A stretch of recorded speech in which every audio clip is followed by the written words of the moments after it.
环境部对7月开始在各地头推动减用塑胶落架的这个市场推动。这高雄的示范区就伫咧量化市场，店家即马袂主动提供塑胶落架予消费者，也鼓励民众家己扎环保袋仔，现场要二手的袋仔停好使用。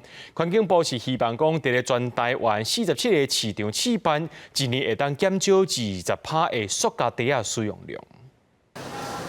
下晡时啊，一人来量化市场买菜买物件，有人会家己扎环保袋仔来装，若是无扎袋仔嘛无甲头家讨，头家袂主动予你，因为量化市场是高雄唯一试办减塑胶袋仔的示范区，店家袂主动提供塑胶落架，大多数的摊商甲民众拢会当接受。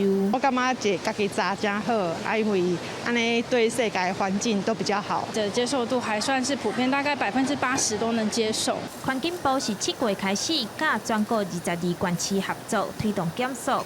初步估计，若是这47个市场推广成功，会当减少20%买物件用的塑胶落架。伫量化市场遮，环保局嘛设二手袋仔循环箱，鼓励民众多多使用。在市场出入口设有二手袋循环箱。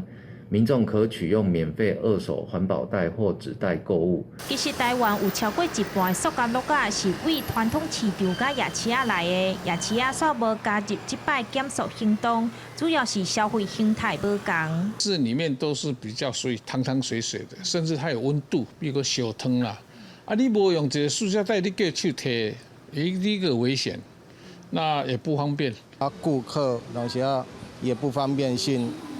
可能当斟酌使用了。